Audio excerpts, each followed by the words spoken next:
Good morning, ladies and gentlemen. My name is Connie Boland. I'm the founder of Warbirds in Review and the coordinator. But this crew that we have inside the building, for those of you who are out front of the Quonset Hut building here this morning, we are hiding inside the building with our crew all set up here with the gentleman who will be presenting this morning. My job is to thank our sponsors, first Scott's Miracle Grow Company, who makes this presentation possible, and to Ron and Diane Fagan, especially this morning where we have a nice green room where we normally brief and then we come out in front of the crowd. But today we are inside because of the inclement weather here in Wisconsin, and the aircraft is also in a nice covered area. So unfortunately, we cannot have the airplane here, but if you'll hang with us here, we're going to have some great footage of this beautiful airplane, Thunderbird. We're going to tell you about the history of it. And again, we thank Ron and Diane Fagan for this building that allows us to present this and have you view us on the Jumbotron. Here shortly, right after the video, I will be introducing Brigadier General Ed McElhenney, who is our moderator today, and then he will introduce our guest again to feature the beautiful aircraft Thunderbird. I am very pleased to be a female aviator, or an aviator at all, actually, is what really matters, and follow in the footsteps of a lady, Jackie Cochran, who was the owner of the featured aircraft today at one point in time. I'd like to read just an opening to tell you a little bit about Jackie and the history. This opening is in her book that was published in 1987. Jackie Cochran left an indelible mark on the history of aviation. At the time of her death in 1980, she had more speed, altitude, and distance records than any other pilot, male or female, and no one has ever matched her achievement. Today, I am pleased that Warren Pietsch has preserved our history of Jimmy Stewart, Jackie Cochran, and the common man, but I won't steal Warren's thunder in his line here. So, ladies and gentlemen, thank you for being here, those of you who are in the audience here live at Oshkosh, and those of you watching. But if you will direct your attention now to the Jumbotron and the video, we have prepared the introduction, and then we'll get on with the program with General McElhenney introducing our guest. Thanks for being here.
Thunderbird.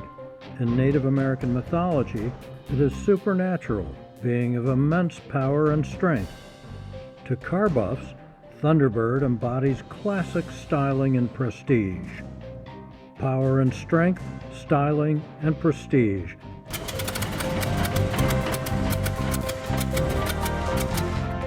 The aircraft before us today has all of that and an exciting history as well. It is a North American P-51C Mustang, saved from the military boneyard and assembled from the parts of 3 separate aircraft and countless spares. This aircraft won the 1949 Bendix Air Race and set a series of speed records in the early 1950s, records that remain unbeaten 70 years later.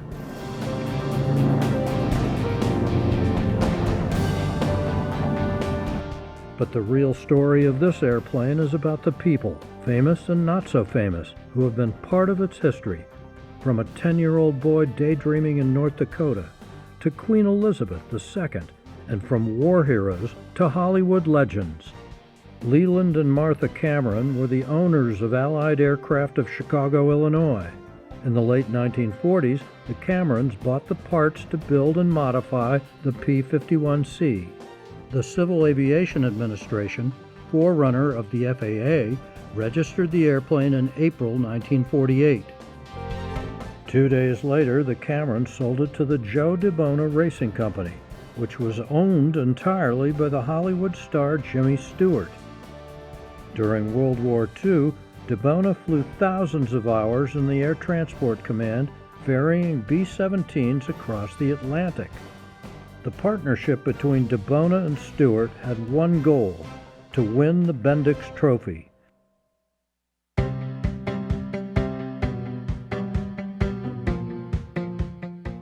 Air racing was popular in the late 1940s, as popular as NASCAR is today, and the Los Angeles to Cleveland Bendix Trophy race was among the most popular events.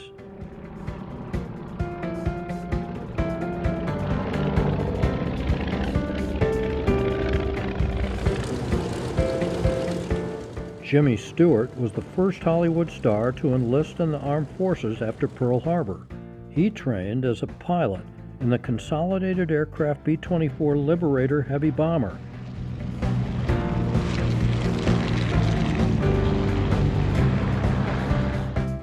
And flew 20 combat missions over Germany as the leader of a B-24 squadron. He rose to Brigadier General in a military career lasting 27 years. Preparing the P-51C for the 1948 Bendix Trophy race included removing bits and pieces to save weight, adding more streamlining to the airframe, installing an experimental propeller, and applying 48 coats of primer and cobalt blue paint.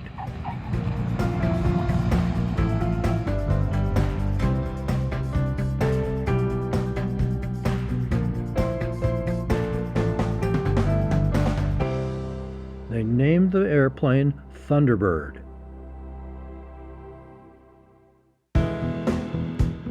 DeBona entered the 1948 Bendix race in Thunderbird, but ran out of fuel 63 miles short of the finish line. In 1949, DeBona and Thunderbird finally took the trophy with a record-setting average speed of 470.14 miles per hour. It was the last year that the Bendix race included piston engine aircraft, and DeBona's speed record still stands today.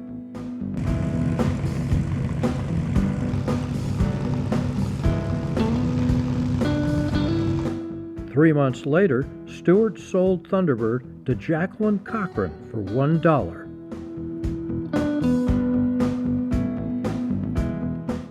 Jackie Cochran was an accomplished record-setting pilot. She had won the Bendix Trophy in 1938, and she was the first woman to pilot a bomber across the Atlantic. On the street, in the home, in a crowd or alone, shout wherever you may be. But she was most celebrated as the founder and director during World War II of the Women Air Force Service Pilots, better known as the WASPs. Cochran recruited more than 1,000 women pilots, designed and oversaw their training, and managed their service during the war. WASP ferried military aircraft of all kinds from factories to training fields and embarkation points, and they served as flight instructors, all of which freed up men to fight the war.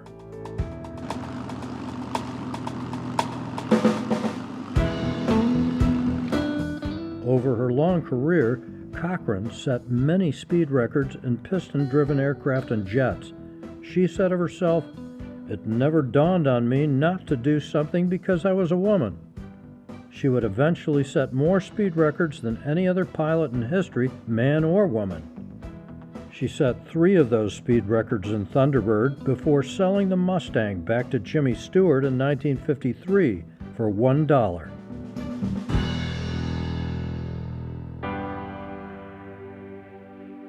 Stewart repainted the airplane as Mr. Alex in honor of his father, Alexander Maitland Stewart. In March 1954, DeBona flew Mr. Alex from Los Angeles to New York City in just under 4.5 hours, setting a new transcontinental speed record of 561 miles per hour. 6 months later, Stewart sold the Mustang to James Cook, a Texas businessman. Cook used the airplane to seed clouds for rain. In August 1955, the Mustang was written off after a crash landing. Cook survived, and what was left of the airplane went into storage.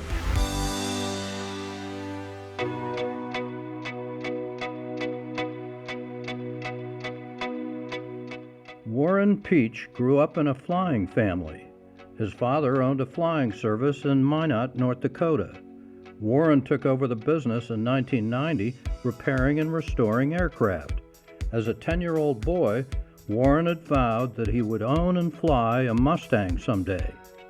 As a pilot, he flew Warbirds with the Texas Flying Legends and the Dakota Territory Air Museum, but he still wanted a Mustang of his own.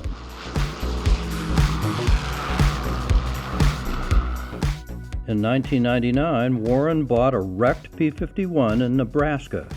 When he discovered that the wreck he now owned was Thunderbird, he decided to restore the airplane to pay homage to Stewart and DeBona. As the work began, the Mustang was badly damaged and corroded from chemicals. The long process of restoration was finally completed in 2023, and the airplane will be housed at the Dakota Territory Air Museum and operated as a flying piece of history. And how is Queen Elizabeth part of Thunderbird's history? Well, that's another story.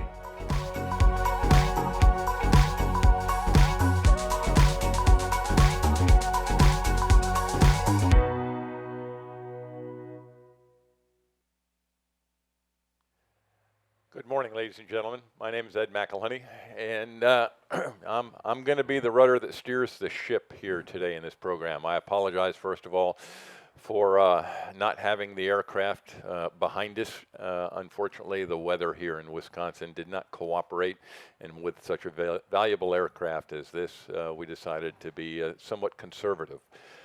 You can see three gentlemen off to my left here, and what we're going to be talking about, those of you who are out on the ramp right now, you can see that sign that says History, Heritage, and Heroes. And we're going to touch on all three of those today. Quick introductions. The good news is that we'll have a little bit more time for discussion today because, we don't have the walk around. We're not going to be able to look at the aircraft, which I suspect we'll be able to sometime during the show if the weather cooperates, because it is an absolutely gorgeous aircraft. To my left, owner of the aircraft, Warren Pietsch. Okay, he's going to be doing most of the talking today. You saw him briefly in the slides there. Next to his left, we've got Chuck Cravens. He's our fact checker today. He's going to be the guy, if we start telling stories, he's going to wave the flag and he's going to go, no, wait a second, no, this is really how it is. So he's going to be our expert in that regard. And then the last guy's just a pilot. I'll harass Bernie a little bit. Bernie Vasquez, probably one of the high-time Warbird pilots in the world, flown a little bit of everything, and I'd have to say, most hours, has anybody else flown the Thunderbird besides yourself at this point? Only guy who's flown the Thunderbird. So he's going to talk a little bit to us about the Thunderbird and its current performance characteristics. So with that, I'll get on. And Warren, I'm going to say first, thank you for being here, and thank you for what you've done with this aircraft. It is just spectacular as far as I'm concerned. It's got a history that's that long, and you know most of it. And I'll start with a quick question. Okay. Where'd it come from? How did you acquire it? We know that you wanted to always fly a P-51 and own a P-51. Well, you've made it happen, okay? And how did this particular aircraft come into your being? Well, it started in 1999, as the video said, in search of a P-51A, because Jerry Beck at Tri-State Aviation was developing P-51A program where he was going to build 10 airplanes, and and I had hoped to build the second one. And Jerry and I were on our way to Cleveland with the Corsair and a TBM, and we stopped in Oshkosh and talked to Gene Chase. We had lunch with him, and when Jerry was telling him about this, and Gene said, "Well, he said, I think I know where there's some paperwork for a P-51A and some wreckage," and he described the accident up in Scottsbluff, Nebraska, and he used to work for James Cook. Gene did, and so I went hunting for that, eventually over the next couple of years, and found out that in fact his story was accurate and that there was an airplane up there. There was some paperwork, and I found out that it wasn't an A. But you know what? Halfway down the road, let's go ahead and keep pursuing this and keep going. So it turned out to be a P-51C, and then I learned that it was. And I've always liked Jimmy Stewart. I mean, this is about restoring one of your heroes' airplanes, and his military record, his Hollywood persona, everything about him was pretty cool. Who didn't and like Jimmy Stewart? Yeah, exactly. but to be able to say that now I had his airplane that he owned was pretty cool. So the project really started in 1999. This particular project. I want to back up a number of years. My dad, Alfred Pietsch, built the Starduster II in 1967. And when I was 10, we followed him down to Rockford to the EAA convention. He was flying that airplane, and the family was in a Mooney, and I was in the back seat, obviously, because I was 10. And I saw P-51s for the first time, and I don't remember how many there were, half a dozen of them. And one of them had stars and bars on it, and the rest of them were civilian airplanes. And Bob Hoover flew, and I went home and painted a picture of a P-51 on my bedroom wall with an opaque projector. I'm not an artist, but anyway, I painted this, and I started dreaming, and the dream, ebbed and flowed through the years, but it never did stop, and I was able to fly other people's airplanes, which was really, really an honor for me, and I'm very happy with the people that helped me get into the industry. Jerry Beck, Bob Odegaard, Dr. Hank Reichert, and there's a number of them that allowed me to fly their airplanes. So it kind of came and went, and then in 2017 I sold part of our FBO, and with the intent of retiring. Good luck. And that money, How'd that work out? Well, Thunderbird is now my retirement. So anyway, that's where that airplane came from. But the 10-year-old boy influenced by Experimental Aviation Association in Rockford, Illinois, before the convention moved to Oshkosh, and it just kept going and going and going, and so that's the story behind the project. And when you found it, you said it was an airplane, bits and pieces, parts. Bits and pieces. It was it. It had, as it said, it had crashed. Yeah.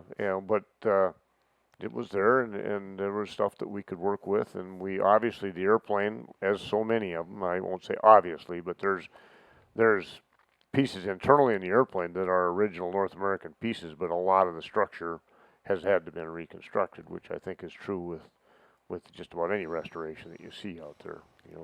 How long a restoration process? How long did it take?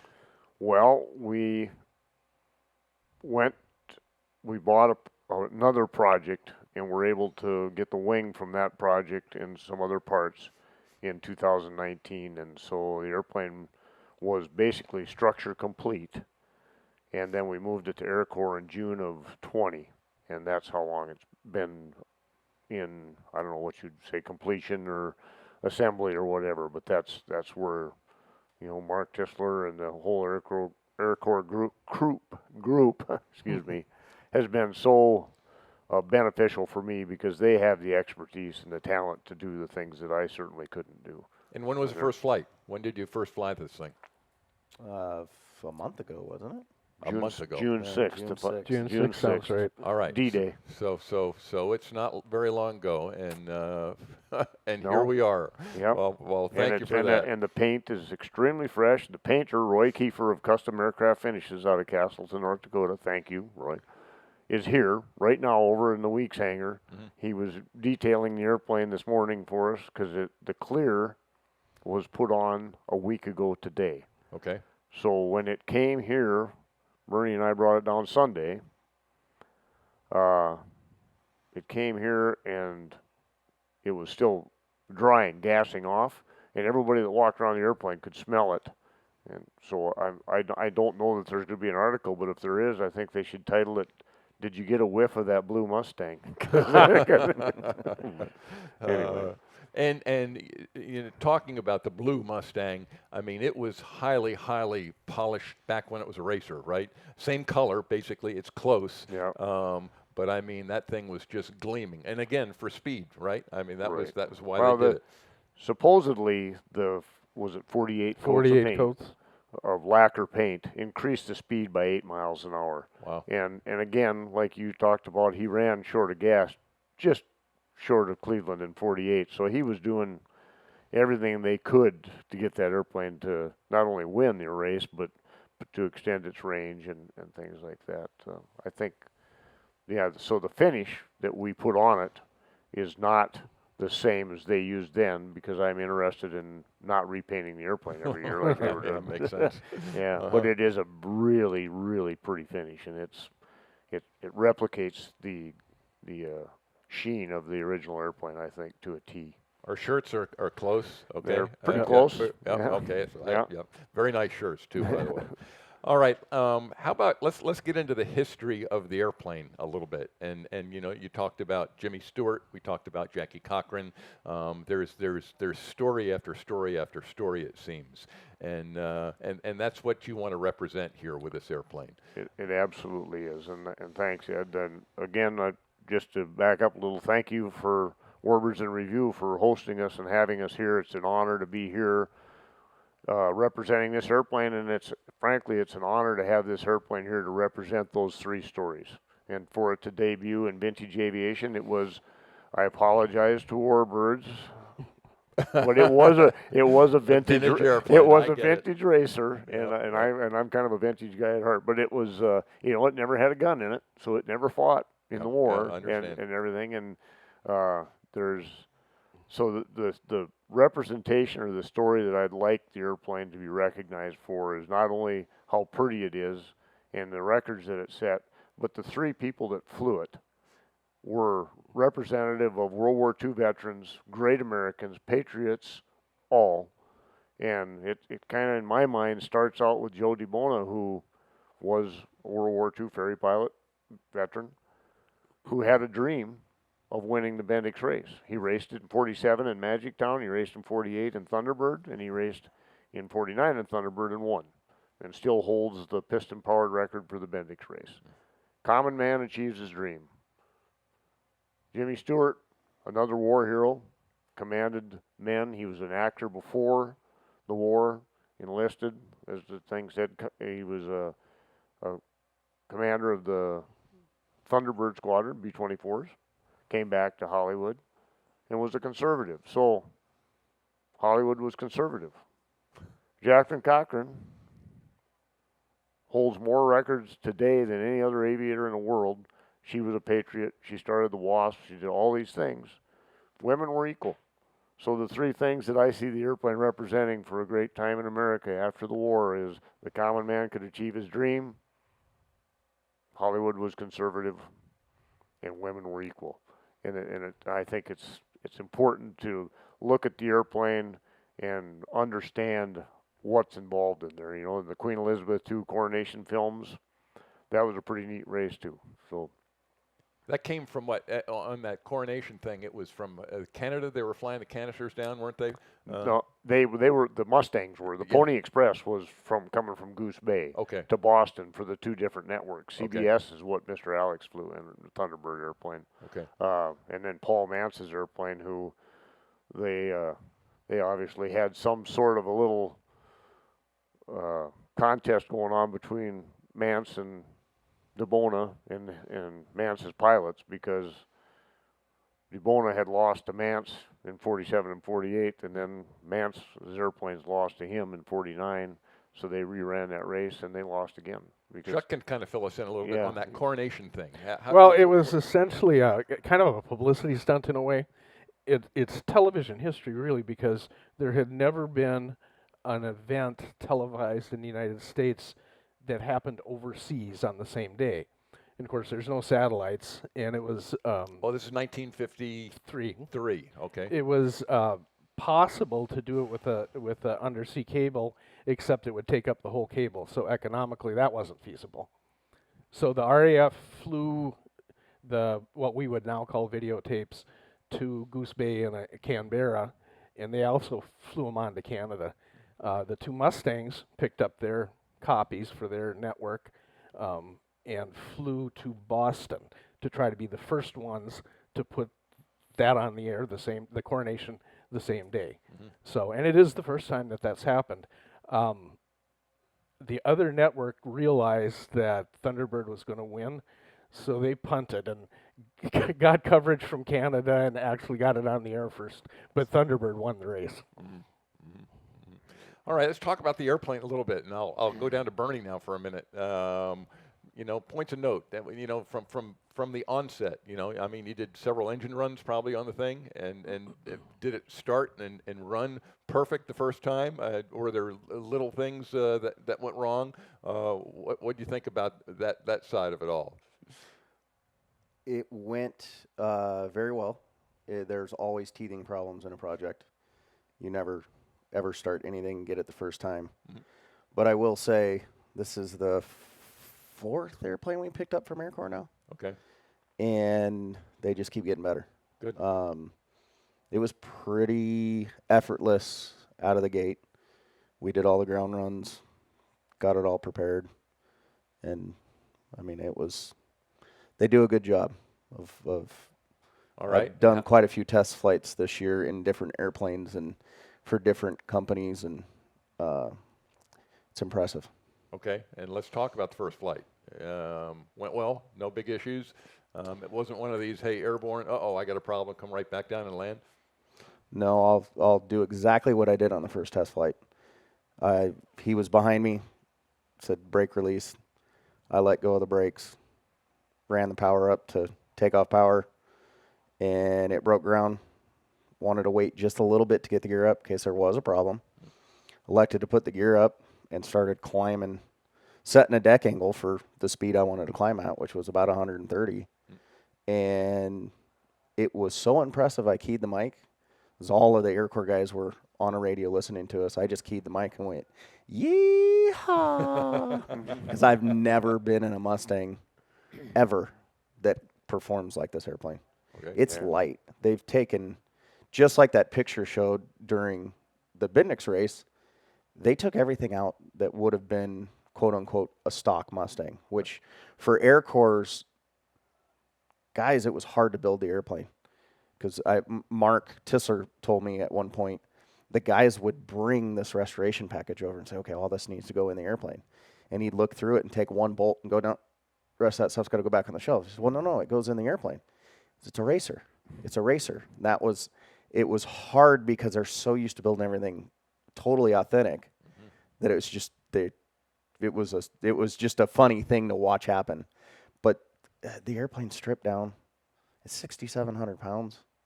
An H model was like right there, I think. And the H model was the biggest performance, had all the performance back then. It was an interceptor made to take off and go climb. This thing does that. And it's really, really, really It's a impressive. stock motor, right? I mean, this is completely stock. Okay, Glenn so Glenn no changes Wagman in built the motor. So all the performance that you're getting is from a weight reduction and paint job, and so that's what's given it the speed. You were talking about coming up here, and you again, it's unheard of basically. You got how many? What you said, 40 knots more than typical Mustang? Yeah, 30 to 40 knots more at the same altitude. We were 11.5, 36 inches, 2,300 RPM. Normally you'd see 220 indicated. This thing's 270. I mean, not doing anything. It's all in trim.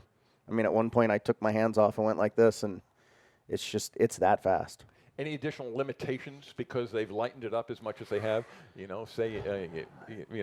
worried when I do the air show that when I do when I come over the top for the Cuban 8 that I'm going to be too high. Okay, yeah, no big deal. No, there's they race the high backs for a reason. We fast forward 50 years, you know, when I worked quite a bit on Voodoo as a younger person on the crew, did a lot of the work modifying it, put back on the race turtle deck, which tells you right there that they took the bubbles off in the 60s, 70s, and 80s and put these little turtle decks on to get the air to flow back faster. So a high back airplane's faster anyways. Razorback P-47, a Razorback Mustang, they're just faster, you know, but you can see why they did a D model because you can't see out of these things. You know, you're every time you turn, your head hits something. Yeah. That's just one of the limitations. Yeah. Wow. All right. Well, sounds like a great flying airplane. I'll say that right now. And again, I wish we had it out here, and I look forward to walking around it myself. But Warren, more stories about the history of this airplane. You know, the Jimmy Stewart. He sold it to Jackie Cochran for what, $1? I think is, you know, and then One in OVC. Uh-huh. Yeah. And did Jackie want it to set records? Yep. that was her goal? Yeah, I think this was the third Mustang that she'd owned, right? Think so. Yeah, and raced. So yeah, and just to back up real quick to the first test flight, Ben Redmond and I were behind him, and I was allowing him to get airborne and the gear up completely before I took off because I What were you wanted him to chasing have with? their own D model Mustang. Okay. And in my opinion, our fastest D model Mustang at the museum, which turned out to not be quite fast enough for this particular mission, I guess. But I don't know. But anyway, the funny part was is we'd briefed that, okay, I'm going to let you get the gear up before I go because if there is a problem, I want you to have all the runway to use. I don't want to be competing with you. Yeah. And so I'm coming around the corner while he's adding power, and I see the wheels break ground, and he goes a little ways, and like he said, pull the gear up. And I'm busy in the cockpit for a second, and Ben's saying, yeah, the gear's up and stuff, and he goes, yeehaw, and I'm looking out there about where a normal Mustang would be at this point, and I don't have him in sight, and Ben says, look at that thing go, and he does, yeehaw, and I looked up like this, and went, wow, it's really climbing, and then the chase began. Wow. Yeah, but anyway, so the history on the airplane, the video seemed to carry it pretty well. I don't know if This was never your intent, though. When you bought a Mustang, you sat there and I just want a Mustang, and then all of a sudden you found that, hey, you've got Thunderbird. It has met my expectations and exceeded them this whole project the whole time, and I'm so happy with the whole thing right now.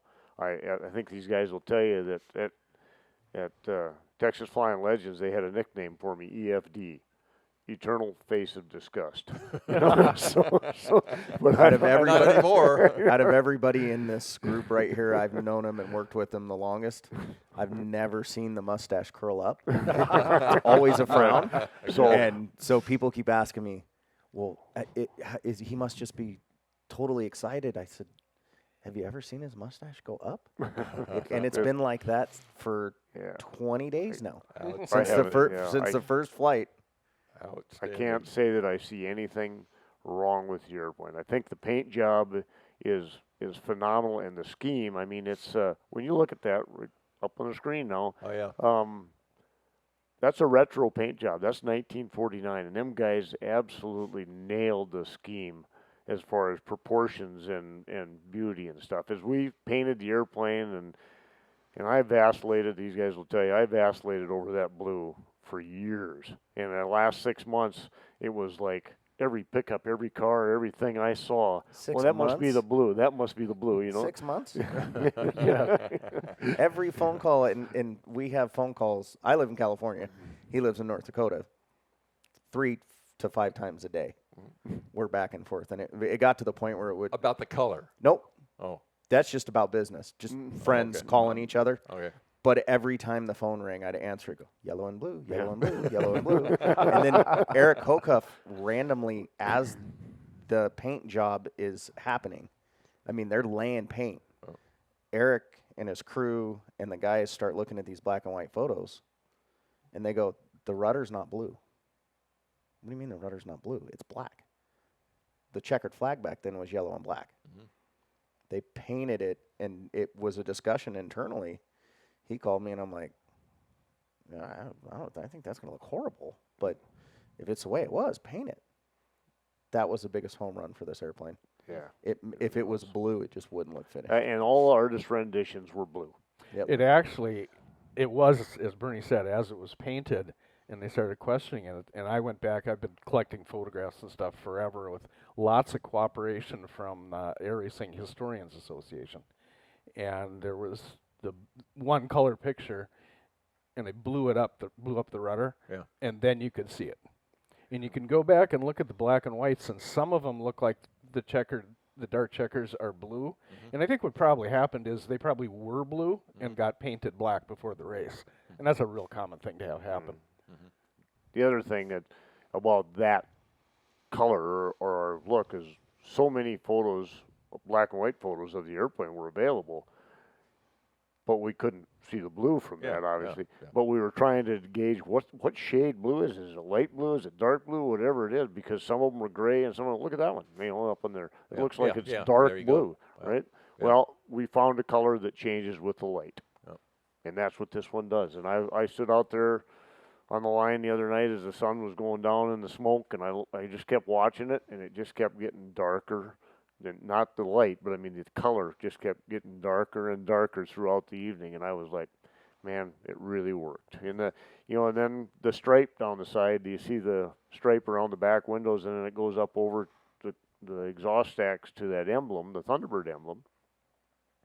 And we really worked on that in the paint shop. Roy and Bruce, and we kept looking at it. And if you look at it, you'll see that in the original pictures, it had a little curve to it, and we replicated that curve here, and we've kind of figured out why they did it. There's some certain pieces in the airplane that lend themselves to going around to make that curve happen.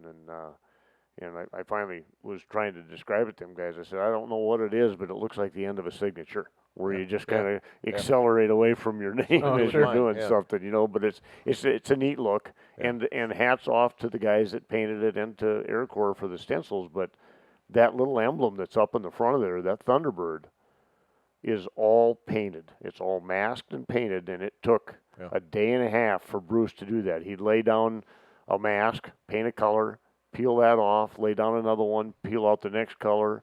And the Pegasus horse is the same way, So all the trim you see on that airplane is all painted. Talk a little bit about the Pegasus horse. I saw it on my shirt. I'm kind of going, and you said, oh, it's a.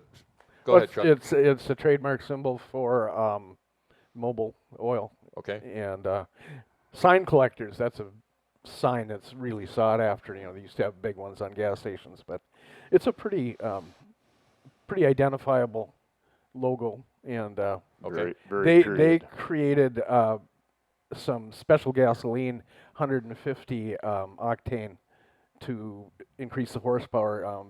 I've read, and I don't know this for a fact, but I've read they were getting 3,000 horsepower out of it for the race. Did they provided the gasoline for the race? Okay, and somebody had the story about they ran out of gas 53 miles short at the one time, and obviously we want to get as much gas in that thing as possible. And tell me the story about the dry ice. Well, there's a picture, and I didn't provide it to these guys, but there's a picture of it at Rosamond Lake bed of an old gas truck. Obviously, it was new then, but and there's canisters that they're lowering into the top of the truck that are full of dry ice, and the airplane had a wet wing. And so they had covers out in the tips and at the leading edge of the wing, and they're putting that cold gas, which we all know shrinks, into the airplane, and then putting the covers on and puttying them shut so they could launch right away and climb into cold air and keep the gas from expanding. And it kind of gives you an idea how single-minded Joe DeBona must have been about, I ran out last time, I'm not doing it again. It's extreme. I mean, this is you're taking it to the extreme here, and as much gas as you can get in there. Yeah, it's very interesting. It's cool. It's a cool idea. Yeah, I agree. They had the wherewithal to do it, and there weren't any regs keeping them from doing it. So, one of the other things, and did you have more Keep stuff. going. here? I got more questions. So if they could go back to that picture that showed the anvil, The Anvil, yeah, sorry. it's like the most asked question with the the least anvil amount of on- answers. Yeah, but Okay. I have a couple of theories on there. And the 1853 anvil that's below the left side rear window, when you look at the airplane, there was a 1853 anvil chorus, and one of the guys at AirCorp, Yeah, I did. found this and said, you know, it was written for an opera, and Glenn Miller did a swing tune of that 1853 opera, and Glenn Miller and Jimmy Stewart were friends. Glenn Miller died during the war. Yeah.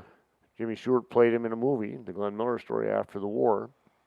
So I think that might have been, you know, A tribute of sorts. yeah, acknowledgement, a tribute, and the lyrics in the opera, to me, kind of say what Jimmy Stewart was thinking, because when you read the book Mission, in there, Jimmy Stewart was PTSD. We didn't have that word, but he was traumatized by that war. Yeah. He kept his men's morale up. He was a great leader, but he was obviously really affected by the weight that he carried as a leader during that war. And he was tired of killing people and seeing his friends get killed. And he associated that. He associated with airplanes with that. And there's a paragraph in the book that says there was a day where he said, "I'm never going to fly again." He told somebody that. I think he came out of the war. He was a pilot before the war. He loved aviation. He started the Thunderbird airfield in Arizona, you know, with some other actors and stuff. This airplane, I think, was something that made him happy. He could associate happiness with airplanes. And so the lyrics in that opera were basically gypsy maiden, it's time to quit mourning, it's time to celebrate, take off your dark clothes, put on bright colored clothes and stuff. So there was that.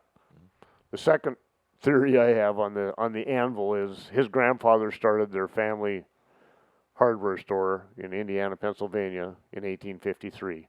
And the Anvil in the mid-1800s was the emblem for a blacksmith shop. And I think a blacksmith shop and a hardware store were pretty much the same thing. You know, so I don't know.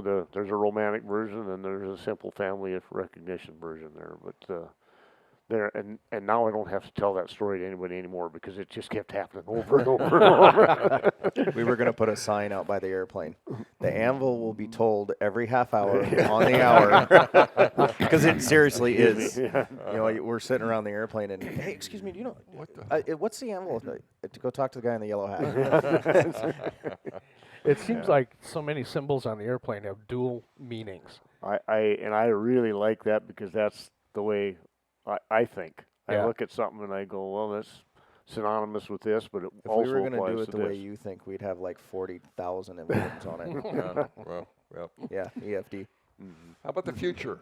Where's it going? What's it going to do? You going going- to fly it some more? It's going to go back to California. It's going to live in my hangar, and I'm trading him a North American Navy on, so he still has a North American. Nice try, but it- Bernie. Yeah, I don't think it's going to work, nice try. but I want to. But Navion's brightly painted. At least it's got that going for it. Yeah.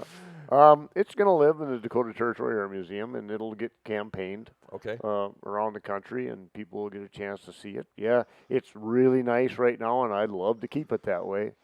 But I'm not gonna make it a hangar queen. You're going to fly it? Yep. Okay, Yep. good. And so, that's what I see the future of the airplane, and I'll fly it for however many years. I'm not going to put a limit on it, and when that's over, I'll look for a new caretaker for the airplane to keep it going. Go ahead, Bernie. No, I'll be the you're caretaker. volunteering. is what you're saying. Yeah. Yeah. And to go way back, this airframe never flew in combat. This was not a warplane per se. It was being delivered from Dallas with 11 other airplanes. So there was 12 airplanes, I think, total. Correct me if I'm wrong here, but to be shipped to the Pacific Theater, China, Burma, India, whatever. And had a landing accident in Palm Springs and was abandoned there until after the war. And I'm thinking that Jimmy Stewart had some pull with the DOD and some different people, and so they ended up with this airplane, and it's its there's- original airworthiness was as a there's stories racer. about it being exactly. I mean, it was built in it was- 1948 and assigned a serial number. So And it's it not was a an ser- air racer. It's not a serial number that has anything to do with the North American or Army Air Force serial numbers. It doesn't make sense for either of But those. that I was Palm, gonna but say, that that Palm Springs airplane is that number is in that serial number, and they dropped a couple numbers Yep. at the beginning of it, Yep. and that's what I think happened. And it would only make sense. Why would you build a Mustang when there was all of those airplanes available after the war? Yeah. Why wouldn't you Yeah, take they one? went. They just went and picked one Yeah. and said we're going to strip it. Yeah. And what's funny is the airplanes have several different serial numbers, and so they're easily confused. Yeah. And that airplane, that's why the whole story about it going down a vintage is it really never was what we know as a Warbird. Sure. It never made it to the war. Yeah. It never left U.S. soil. Yep. It got built in its civilian world for one purpose. Mm-hmm. They wanted to go do the Bendix. Yeah. And then they did it, and it had its unfortunate accident. He finds the pieces, links it all together, Yeah. builds it. I mean, he originally wanted an A, builds this thing back to what it was, Yep. and now we're here with it trying to display. And what's cool about this airplane is he brought it up before with the common man, the war hero, the records it set. Yeah. And when you look at it now, we're repeating the history again. Yeah. The whole thing. It's Owner, pilot, yeah. Yeah. girl. and trophy. Trophy. We can't Hey, forget yeah, the trophy yeah. there too. Yeah. This thing, this is a replica of the Bendix trophy that would have been given to Oh, the I thought pilots whole that time won. You just put that in the dryer and it shrank. Yeah. The actual traveling Bendix trophy was never given to a winner, and it's on display at the Wright-Patterson Museum, and so and it has the plaques on it of each year's winners on there. But this is a bronze replica of the trophy that Joe DeBona would have taken home with him. How many years, And- Chuck? Okay, this is a question. How many years did they have the air races? Any idea? Well, the Bendix was connected to the Cleveland Air Races, Right. and I believe that began in the early 20s. The 49 race was there was a tragic event, and it ended the Cleveland Air Races, and that was what the Bendix flew from L.A. to Cleveland. The Mustang Beguine, they lost control, crashed into a house, and killed two people, a mother and their child, and so that was kind of the end of the Cleveland Air Races. They did run the Bendix, but really from 49 on, it was kind of a military jet race. Like Warren said, there was no more. It wasn't run with piston engines again. So This airplane won the last Bendix race. correct? Last piston. the last piston, piston-powered piston, Bendix yeah. race, and that's why the record still stands. Yeah. Yep. It also set a transcontinental record, and the speeds are a little unbelievable until people consider that those are across the ground speeds with hellacious tailwinds, because Oh yeah. the transcontinental record is 560 miles an hour, and you're not going to fly that Mustang at 560 miles an hour at sea level in still air. So Now the Why not? Cleveland race I read the other day, they said that the tailwind averaged between 8 and 18 miles an hour. So it was mostly Mustang at Yeah. altitude that was doing that. Yeah. And if you look at the think picture about of it, that now, they're running the course at Reno with way more hopped up engines, asking way more out of it. I mean, these guys essentially had stock engines. Yeah. They had 150 fuel from Mobil, which we get ours from, I can't even think of it right now, but we get high octane fuel for Reno, but it's 50 years later and we're not going any faster. Yeah. Granted, we're on a close course, a round course. and down low. Yeah. So the true airspeeds aren't there. Yeah. They could But- be like when you look at some of the pictures of the airplane taxiing in at Cleveland, there's a black streak all the way to the rudder post, and Yeah. the tongue's hanging out on that thing. So you know he never came off the stop in that race. It went Yep. to altitude, and and stayed there the whole time. How old was he when he won the race? Any idea, Joe? I'm not sure. Okay. He appears to be in his 40s in Yeah, the pictures.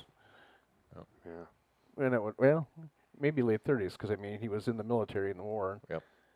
He was probably only 25. The war might have aged Yeah, him. so it it aged a lot of people. All right. I have a question about the questions. Are we going to have an opportunity to do questions? Is my we are. There are some folks out there that we can, and I'll open it up, and I think we're going to try to stay in here. I think that's the best. But if there are questions out there, I think we've got a microphone that can be passed around. And I see Bruce out there. I think that's Bruce. Okay, and we've got a question. So let's let the questions roll. Where will the airplane be displayed for the rest of the event here at Oshkosh? All right. Hard to hear. Let's see. Where will the airplane be displayed for the rest of the convention? Where will it be displayed for the rest of the convention? Warbirds right down here at the end of the pavement. Okay. Down where they see that pylon that's set up behind the Barnstormers apparel stuff. Okay. So the airplane will be right in front of that. Okay, so it'll be there when the weather cooperates. We'll leave it at that. Anybody else? Any other questions out there? Gentlemen, thanks for a great presentation. Did Jimmy Stewart actually fly Thunderbird? Not that we're aware of. Well, actually, that's not true. Really?